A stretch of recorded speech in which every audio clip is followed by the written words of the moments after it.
नमस्कार. आजच्या या विशेष विश्लेषणात आपण एका अशा समस्येवर बोलणार आहोत जी थेट आपल्या शेताशी आणि कष्टाच्या पैशाशी जोडलेली आहे. ती म्हणजे बाजारातील बनावट खते. अहो, रात्रंदिवस घाम गाळूनही अपेक्षित पीक का येत नाही, याचं एक मोठं आणि भयंकर कारण ही नकली खतं असू शकतात. तर ही फसवणूक कशी ओळखायची आणि आपल्या शेतीचं रक्षण कसं करायचं, हेच आपण आज पाहणार आहोत. चला तर मग सुरू करूया. आता पुढे जाण्याआधी आज आपण नेमके कोणते मुद्दे कव्हर करणार आहोत ते थोडक्यात पाहूया. आपण बनावट खतांचा नेमका धोका काय आहे, त्यामुळे पिकांचं आणि जमिनीचं नुकसान कसं होतं हे पाहणार आहोत. त्यानंतर बनावट पॅकेजिंग कसं ओळखायचं, घरच्या घरी खताची चाचणी कशी करायची, खरेदी करताना काय काळजी घ्यायची आणि समजा फसवणूक झालीच तर नेमकी काय कारवाई करायची, हे सगळं आपण पाहणार आहोत. थोडक्यात सांगायचं तर हे एक प्रकारचं सर्व्हायव्हल गाईडच आहे. तर सर्वात आधी पाहूया बाजारातील बनावट खतांचा धोका आणि त्याचं कटू वास्तव. आता हे वास्तव खरंच खूप धक्कादायक आहे. कष्टाचा पैसा आपण खतांवर खर्च करतो, पण रिझल्ट मात्र शून्य. कारण बाजारात काही भामटे खतांमध्ये चक्क स्वस्त पावडर मिसळतात, हुबेहूब दिसणारे डुप्लिकेट बॅगा बनवतात किंवा चक्क मुदत संपलेलं खत नव्या नावाखाली विकतात. आणि यात सर्वात जास्त टार्गेट कशाला केलं जातं माहितीये? DAP, युरिया, NPK किंवा वॉटर सॉल्युबल खतांसारख्या महागड्या ब्रँड्सना. म्हणजे जिथे जास्त मागणी तिथे हा काळा बाजार ठरलेलाच. आता वळूया याच्या दुसऱ्या भयंकर पैलूकडे, म्हणजेच या बनावट खतांमुळे पिकांचं आणि जमिनीचं नेमकं काय नुकसान होतं. बघा, हा फक्त पैशांचा तोटा नाहीये बरं का. ही नकली खतं पिकांसाठी अक्षरशः विषासारखी काम करतात. यामुळे होतं काय, तर पिकाची वाढ अचानक मंदावते, पानं पिवळी पडायला लागतात आणि मुळांची वाढ पूर्णपणे खुंटते. कधीकधी तर अकाली फुलगळसुद्धा होते. पण या सगळ्यात भयंकर गोष्ट कोणती असेल तर ती म्हणजे जमिनीची सुपीकता. हे विषारी घटक जमिनीत मिसळून आपल्या मातीचा पोत कायमचा नष्ट करतात. खत टाकून ही शेवटी पदरी निराशाच येते. मग यावर उपाय काय? तर संरक्षणाची पहिली फळी म्हणजे बनावट पॅकेजिंग स्वतः ओळखायला शिकणं. आता मी तुम्हाला खत ओळखण्याची एक अत्यंत सोपी आणि अचूक अशी 5 सूत्री पद्धत सांगणार आहे. ही एक प्रकारची चेकलिस्टच आहे. यात सील आणि प्रिंटिंग तपासणं, लेबलवरील माहिती वाचणं, QR कोड स्कॅन करणं, खताचे दाणे तपासून पाहणं आणि सगळ्यात शेवटी पाण्याची चाचणी करणं, या 5 गोष्टींचा समावेश आहे. दुकानात खत घेताना ही चेकलिस्ट कायम डोक्यात फिट करून ठेवा. चला तर मग प्रत्यक्ष बॅग कशी तपासायची ते पाहूया. आता अस्सल खताची बॅग आणि बनावट बॅग यातला फरक एकदम स्पष्ट असतो. मूळ बॅगवरचं सील एकदम पक्कं असतं, छपाई अगदी स्पष्ट असते आणि महत्त्वाचं म्हणजे त्यावर स्पेलिंगची एकही चूक नसते. पण जर बॅग बनावट असेल ना, तर त्याचे रंग उडालेले किंवा फिक्के दिसतात. प्रिंटिंग हलक्या दर्जाचं असतं आणि स्पेलिंगच्या चुका तर हमखास सापडतातच. हे आपलं पहिलं रेड सिग्नल आहे. त्यानंतर बॅगवर छापलेली कायदेशीर माहिती तपासायलाच हवी. कोणती माहिती?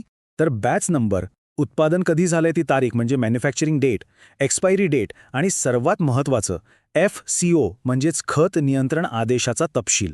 ही माहिती बॅगवर नसेल किंवा खोडलेली असेल तर ती बॅग अजिबात घेऊ नका. आता यातली सर्वात भारी आणि सोपी आयडिया सांगतो, ती म्हणजे QR कोड. आजकाल प्रत्येकाकडे स्मार्टफोन असतो. खताच्या बॅगवर असलेला हा QR कोड नुसता स्कॅन करायचा, एका सेकंदात कंपनीची आणि उत्पादनाची सगळी कुंडली आपल्या मोबाईलवर येते. आणि समजा तो कोड स्कॅनच होत नसेल तर तिथेच सावध व्हा, कारण तो नुसता एक डमी छापलेला फोटो असू शकतो. बरं, हे झालं बाहेरून तपासण्याबद्दल. आता आपण प्रत्यक्ष खत बॅगेतून बाहेर काढल्यावर त्याची भौतिक आणि पाण्याची चाचणी कशी करायची ते पाहूया. खत हातात घेतल्या घेतल्या तुमची निरीक्षण क्षमता कामाला आली पाहिजे. मूळ खताचे दाणे बघा. ते आकाराने आणि रंगाने अगदी एकसारखे असतात आणि त्यात धूळ किंवा बारीक पावडर जवळपास नसतेच. पण जर दाणे वेडेवाकडे असतील, त्यात खूप पावडर मिक्स असेल किंवा त्यातून एखादा विचित्र आणि उग्र वास येत असेल तर समजून जा काहीतरी गडबड आहे बॉस. आता मी तुम्हाला एक सोपा प्रश्न विचारतो. समजा तुम्ही बाजारातून युरिया आणलाय, तर तो अस्सल आहे की नाही हे एका साध्या ग्लासभर पाण्यात कसं ओळखता येईल? थोडा विचार करा. कारण ही चाचणी तुम्ही अगदी शेताच्या बांधावरही सहज करू शकता. तर याचं सोपं उत्तर असं आहे की अस्सल युरिया पाण्यात टाकताच अगदी काही सेकंदात पूर्ण विरघळतो आणि पाणी एकदम स्वच्छ पारदर्शक राहतं. याउलट बनावट युरिया किंवा खत पाण्यात पूर्ण विरघळतच नाही. ग्लासच्या तळाशी चिखलासारखी पावडर किंवा गाळ तसाच राहतो. हा असा पुरावा आहे जो कोणीही नाकारू शकत नाही.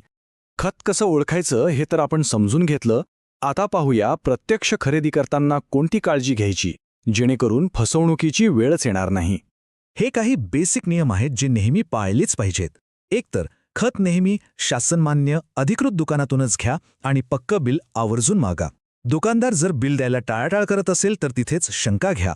दुसरं म्हणजे खूप स्वस्त मिळणाऱ्या किंवा कधीच न ऐकलेल्या कंपन्यांच्या खतांच्या नादी लागू नका. बॅग थोडी जरी फाटलेली किंवा शिवलेली असेल तर ती अजिबात घेऊ नका. आणि शक्य असल्यास संपूर्ण शेतासाठी खत घेण्याआधी थोडं खत घेऊन त्याचे ट्रायल नक्की करा. आणि आता सर्वात महत्त्वाचा भाग. समजा एवढी काळजी घेऊनही फसवणूक झालीच तर नक्की कोणती कारवाई करायची?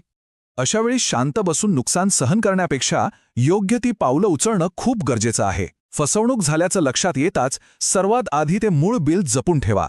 त्यानंतर लगेचच तुमच्या स्थानिक कृषी अधिकाऱ्यांशी संपर्क साधा आणि त्यांना त्या खताचा थोडा नमुना म्हणजे सॅम्पल तपासणीसाठी द्या. शेवटी कृषी विभागाकडे अधिकृत लेखी तक्रार नोंदवा. लक्षात ठेवा, तुमची एक तक्रार अशा भामट्यांचे धाबे दणाणून सोडेल आणि अनेक शेतकरी बांधवांचं नुकसान टाळेल. तर शेवटी हा प्रश्न मी तुमच्यावरच सोडतो.